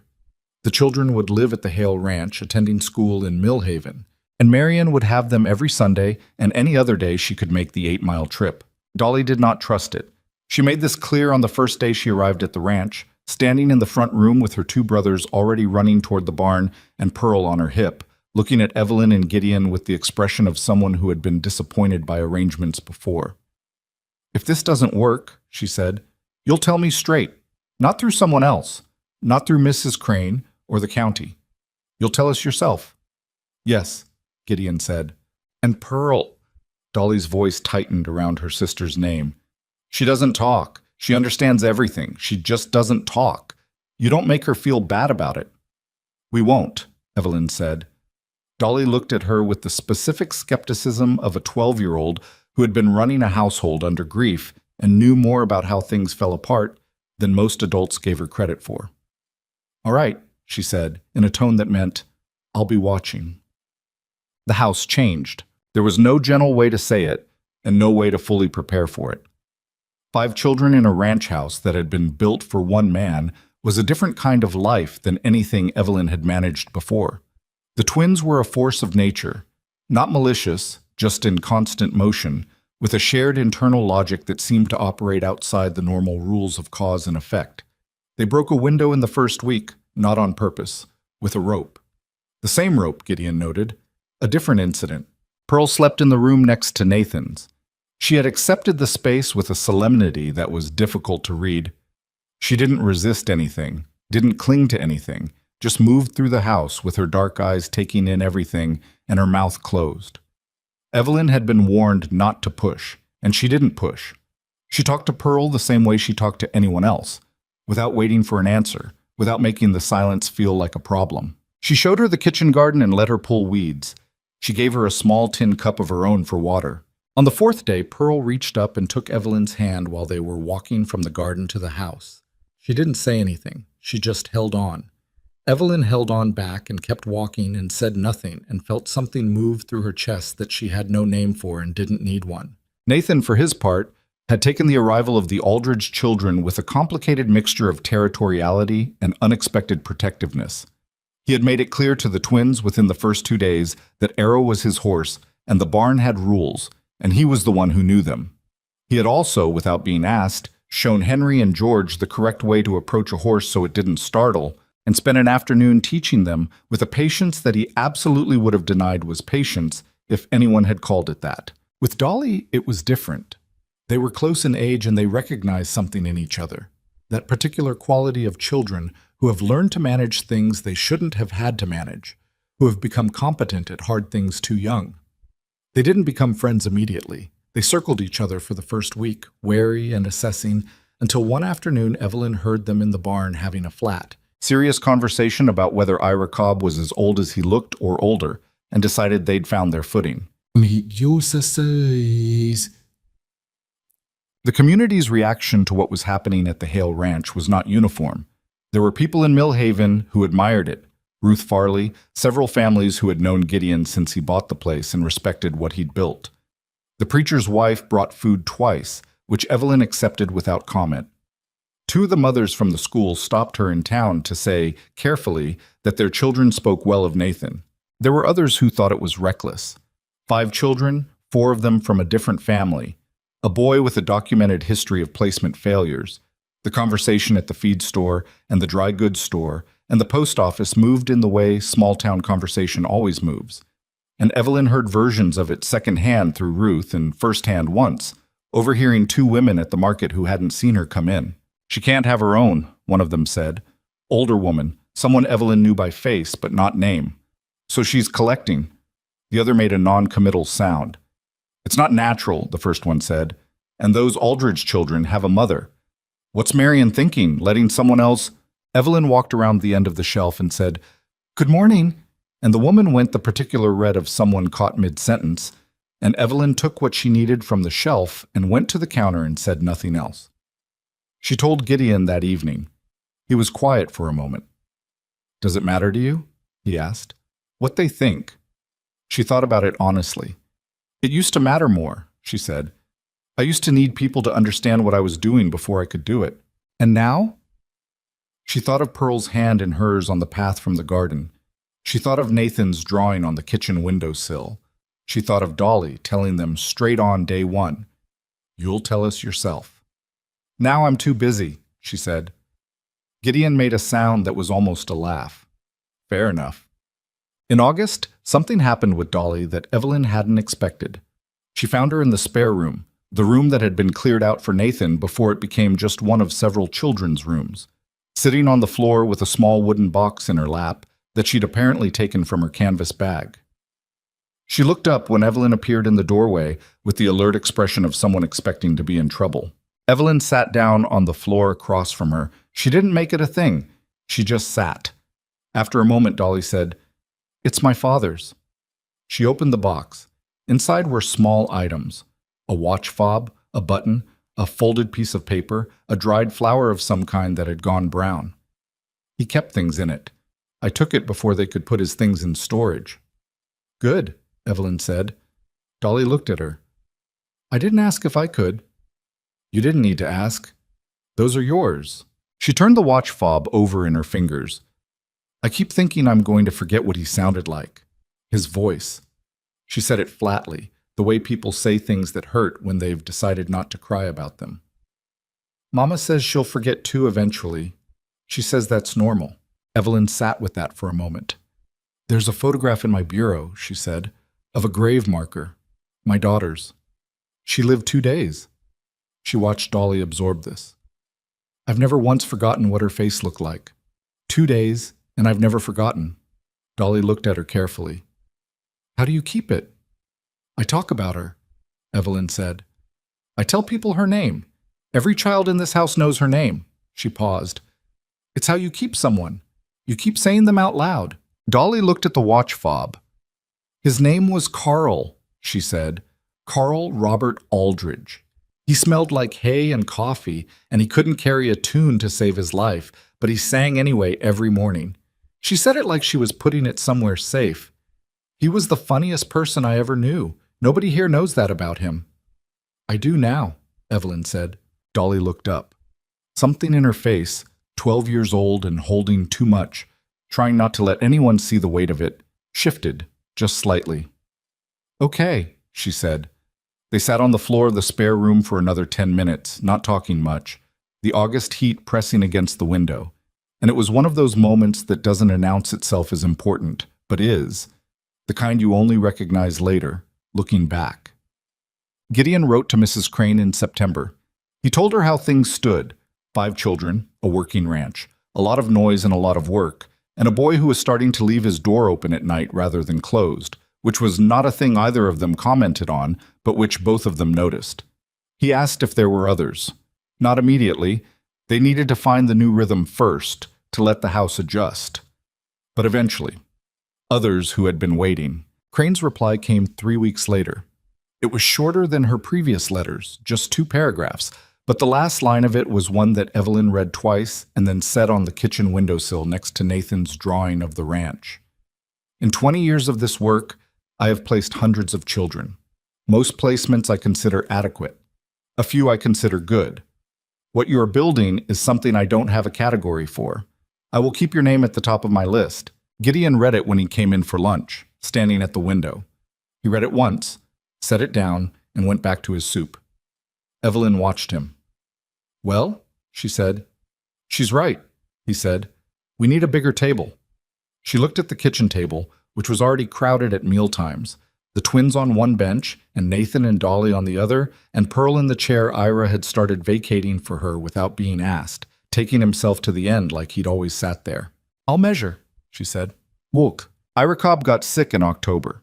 Not dangerously sick, as it turned out, but enough to put him in bed for a week with a chest cold that he refused to treat, and that Evelyn treated anyway by putting a pot of something on the stove and bringing it to the bunkhouse without asking. He accepted it with the same grudging efficiency with which he accepted everything Evelyn did that he hadn't asked for and was grateful for. On the 4th day of his illness, Pearl brought him a cup of water. She knocked on the bunkhouse door. Evelyn heard it from the kitchen, watched through the window, and stayed where she was. Pearl pushed the door open and went in with the tin cup, the one that was hers. When she came back out, she didn't have the cup anymore. She walked back across the yard without looking up. That evening at dinner, Ira came to the table instead of having his brought over. He sat at the end and ate half a bowl of soup and said to no one in particular, "Decent, whoever made this."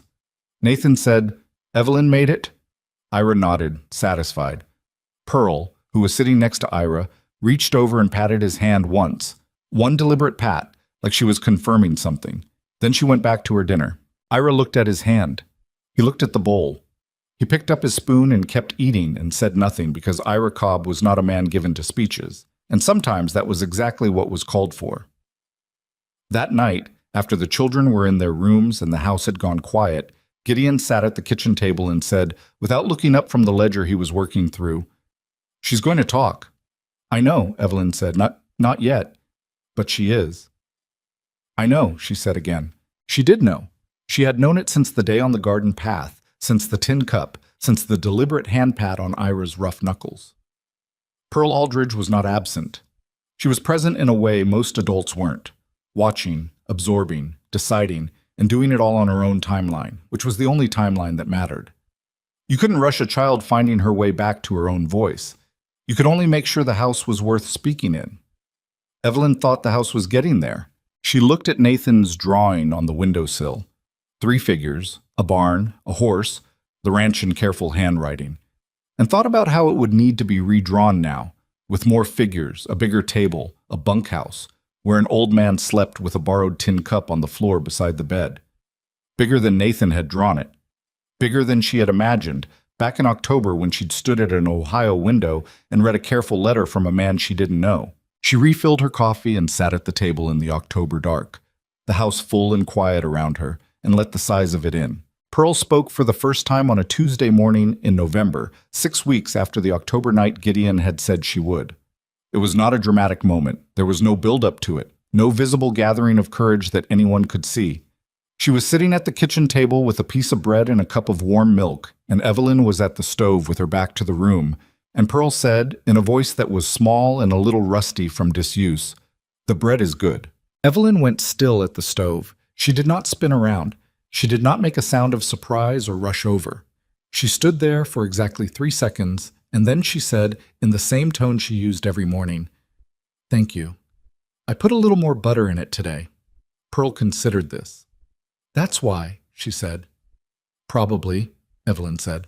She poured her own coffee and sat down across from Pearl, and they finished breakfast together, the two of them, the November light flat and gray through the window. Pearl ate her bread. Evelyn drank her coffee. Neither of them made it more than it was, and so it became exactly what it was. A girl finding her way back to her voice in a kitchen that was safe enough to do it in. Gideon heard about it that evening. He sat with it for a moment and said, "Good," the same way he said things when they mattered more than one word could hold. Evelyn understood. Sometimes one word was the right amount. She told Dolly that night when the others were getting ready for bed. Dolly stood in the hallway and listened and then turned and went straight to Pearl's room, and Evelyn heard her in there talking quietly for a long time, saying things in the low, particular voice of an older sister who has been waiting for something, and she did not go in, because that was not her door to open. Marian Aldridge came every Sunday without fail. Through the autumn cold and then the early winter, she made the 8-mile trip to the ranch and spent the day with her children, and by November there was a rhythm to it. The twins running to the wagon before it fully stopped, Dolly waiting with more composure than she felt, Pearl steady and watching. Marian sat at the kitchen table and talked to Evelyn the way women talk when they are building a trust that is new but real. They did not always agree on things. Marian had opinions about how the twins should be disciplined that were softer than what Gideon employed and harder than what Evelyn would have chosen. And there were 1 or 2 Sundays where the conversation went sideways before finding its way back. But she always came. And she always stayed through supper. And at the end of those evenings when Marian's wagon went back down the road in the dark, the children watched it go without the look Evelyn had first seen on Nathan's face when Mrs. Crane left. That look of watching something they weren't sure they were allowed to keep. They watched their mother go and turn back to the house knowing she'd return, and that was a different thing entirely. It occurred to Evelyn sometime in December that she had been thinking about family wrong for most of her adult life. She had thought of it as a structure, something you built from the center outward, a man and a woman, and then children who were the continuation of both, clean and linear. She had thought, when that structure was not available to her, that she was excluded from the whole category. You were either in the structure or you weren't. What she was living in now was not a structure. It was more like a web, irregular, asymmetrical, full of connections that didn't go in straight lines. Marian was the children's mother and came on Sundays. Ira Cobb was nobody's relation but slept in the bunkhouse and accepted Pearl's water deliveries and had silently started making sure Arrow had extra hay in the cold months without telling Nathan he was doing it. Mrs. Crane wrote letters from Selena. Ruth Farley showed up with food and information in equal measure. And somewhere in the middle of all of it, in a ranch house in Rooks County, with a new, bigger table and curtains she'd put up herself, Evelyn Mercer, who had become Evelyn Hale, which still sometimes surprised her, was someone that 5 children moved around with the casual ease of people who knew where they were. That was not the structure she had expected. It was better than the structure she had expected. Ego. Nathan turned 11 in February. He told no one his birthday was coming. Evelyn found out from Mrs. Crane's records, which she had kept from the placement paperwork. She asked him, 2 weeks before, what he wanted, and he shrugged and said he didn't care, which was so obviously untrue that she didn't bother arguing with it. She made a cake. Not a complicated one. She was practical about these things, but a real one, with enough height to it that when she put it on the table, Nathan looked at it and then looked away in the specific manner of a person trying not to show that something has gotten to them. Dolly had made a card with the twins, who had contributed mostly enthusiasm and some accidental glitter from somewhere Evelyn could not identify. Pearl had drawn a horse on a small piece of paper and folded it 4 times, and put it next to his plate without explanation. Arrow, presumably. Or the idea of Arrow. Gideon gave him a proper leather bridle for Arrow, the kind that fit the horse correctly rather than the second-hand one they'd been using. He handed it over without ceremony, the same way he'd said, then we'll bring them home. Like it was obvious, like it was simply the right next thing. Nathan held the bridle for a moment. He ran his thumb along the stitching. Thank you, he said. His voice had the rough quality of someone working around something larger sitting in their throat. It fits him right now, Gideon said. He'll grow. You'll need to adjust. I know how to adjust a bridle, Nathan said. I know you do, Gideon said. They ate cake. The twins ate too much and were impossible for an hour afterward. Pearl ate her slice with the methodical pleasure of someone who takes good things seriously. Ira had 2 pieces and said it was decent, which everyone by now understood meant excellent. Later that evening, Evelyn found Nathan on the porch in the cold, which was where he went when he needed to be outside his own head for a while. She sat beside him without asking if he wanted company. After a moment, he said, I've been here almost a year. Almost, she said. I didn't think I'd last this long, he said. Not with self-pity, just as a fact. I know, she said. He looked at her sideways. You knew I'd stay? She thought about it honestly. I thought you had it in you, she said. Whether you'd let yourself use it, I wasn't certain. No one could be certain. He absorbed that. The cold moved through the porch. In the corral, Arrow was a dark shape against the lighter dark of the winter sky. Evelyn, he said. Yeah. A pause. A long one. The kind that has something specific at the end of it. I want to stay, he said. Not just, I want it to be permanent, the way it is with Dolly and Pearl and the twins. I want it to be legal. She turned and looked at him. He was 11 years old and staring straight ahead at the dark corral with the expression of a person who has just said the most exposed thing they know how to say and is now waiting to see what comes back. Gideon and I have been talking about that, she said. He looked at her then. We didn't want to push you, she said. We wanted you to come to it. I came to it, he said. I know, she said. I'll tell him tonight. Nathan looked back at the corral. Something moved through his face. Not relief exactly, more like the specific exhaustion of a person who has been holding a thing tightly for a very long time and has just been told they can put it down. Okay, he said. Okay, she said. They sat on the cold porch for another few minutes, not talking, and it was the kind of quiet that didn't need anything added to it. The adoption was finalized on a Thursday in April, 1 year and 4 days after Nathan had first arrived on the ranch with a canvas bag and a demand for a horse. The paperwork had taken 3 months and had required 2 trips to the county seat and 1 letter from Mrs. Crane that the judge had called unusually persuasive. The judge's name was Horace Kimball, and he had been doing this work for 20 years, and he looked at Gideon and Evelyn across the desk with the manner of a man trying to find a reason to delay and failing to locate one. He looked at Nathan. You understand what this means, he said. It's permanent. These are your legal parents. I know what permanent means, Nathan said. Kimball looked at him over his glasses. Do you want this? I asked for it, Nathan said. Sir, Kimball signed the papers. On the way back to the wagon, Nathan walked between Gideon and Evelyn and said nothing for a full 2 minutes. Then he said, Can we get food? I'm hungry. Yes, Gideon said. Something good, not just bread. It's a reasonable day for something good, Evelyn said. They had lunch at the only decent restaurant in the county seat, the three of them at a table by the window, and it was an ordinary meal. A little awkward, a little too quiet, the conversation landing in unexpected places the way it does when people are feeling something big and not quite saying it. Nathan ate everything on his plate and part of what was on Gideon's. When they walked back out to the street and Gideon put a hand briefly on the back of Nathan's neck. Not a hug, just a hand, just contact, the way a man who didn't grow up being held offers what he knows how to offer. Nathan didn't pull away. He was 11 years old and he didn't pull away. And Evelyn looked at the street ahead and kept walking and thought, there it is. There's the whole long road it took to get here, and here it is. The summer of that second year was different from the first. Not easier necessarily. 5 children in a ranch house in Kansas in July was not anyone's idea of simple, but settled in a way the first year hadn't been. The house had found its own shape.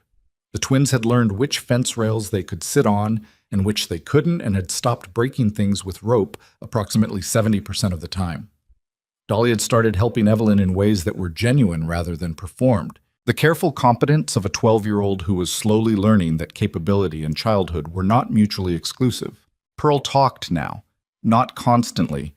She was still a quiet child, still the one who watched before she spoke.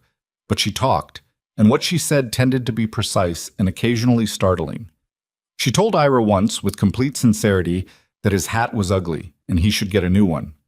Ira looked at the hat and said he'd had it 15 years and it was fine. Pearl said 15 years was a long time to be wrong about a hat. Ira wore the hat for 3 more months and then one day appeared at breakfast with a different one. He said nothing about it. Pearl looked at it and said, better, and ate her breakfast. Nathan and Dolly had arrived at the particular friendship of 2 people who are too similar to be easy with each other and too similar not to be drawn together. They argued with regularity and genuine engagement about chores, about the twins, about the correct way to handle any given situation. And the arguments were the kind that left both of them thinking rather than wounded. Evelyn had learned to let them run. Marion came on Sundays. She had started coming on some Wednesdays too. Mrs. Crane sent 2 more names in August. Evelyn and Gideon talked about it for 2 evenings, the ranch's capacity, the children already there, what it looked like to say yes, and what it cost to say not yet. They said not yet, with a letter explaining why and asking her to keep the names. Crane replied that she respected the answer and she would. They were not trying to take in every child who needed a place. They were trying to do this right, which was different. In September, Evelyn made the trip back to Ohio. She went alone. Gideon had offered to come and she'd said no. She needed to do this particular thing herself, without anyone watching her do it. She took the train east, arrived in Harperville on a gray Wednesday morning, walked through the town she'd grown up in and left and not gone back to, and noticed with some surprise that it was smaller than she remembered. Her aunt's dress shop was still there. Her aunt was older and sharper and made tea and sat across from Evelyn for 2 hours asking the kind of questions that people who love you ask when they've been worried about you and are now deciding whether to stop. You're different, her aunt said. I know. Different how? Evelyn thought about it. Less afraid, she said, of the ways things can go wrong. Her aunt looked at her carefully. Are you happy? It was a simple question, and it should have had a simple answer, but it didn't quite, because happiness as a single undivided state was not exactly what she was living in. What she was living in was more specific and more complicated than happiness.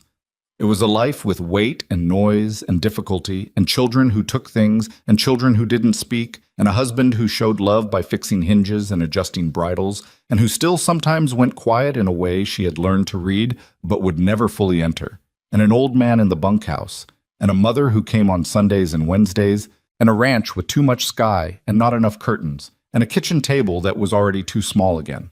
Yes, she said. Not every day, but as a general fact of my life. Yes. Her aunt nodded, satisfied. She went to the cemetery in the afternoon. The marker was the larger one, the one her aunt had replaced the year after. White stone, clean lines. Hope Mercer. February 14th to 16th, 1870. She stood there for a long time. The September wind moved through the grass. She told Hope about the ranch, about Gideon and what kind of man he turned out to be, which was not the man she'd pictured from the letters, but better in ways that were harder to describe. She told her about Nathan, who had asked for a horse before he'd allowed himself to want anything else. About Pearl, who had given an old man her tin cup and come back empty-handed and never asked for it back. About Dolly, who kept her father's things in a wooden box and said his name out loud so she wouldn't forget the sound of it. About the twins, who had taught her that destruction and love were not opposites. She told her that every child in that house knew her name. She didn't cry. She had cried for hope plenty and would again. And today was not that. Today was more like a conversation, an accounting, a report from a life that had gone somewhere neither of them could have predicted from a Harperville cemetery in February of 1870. She put her hand on the stone for a moment, then she straightened and walked back through the gate and got on with the rest of the day. She came home to a ranch that had been run adequately in her absence, which was not quite the same as being run well, a distinction that Ira acknowledged with a look when she came through the door, and that the state of the kitchen confirmed. Nathan had made dinner on the last 2 nights with results that were nutritious, if not memorable.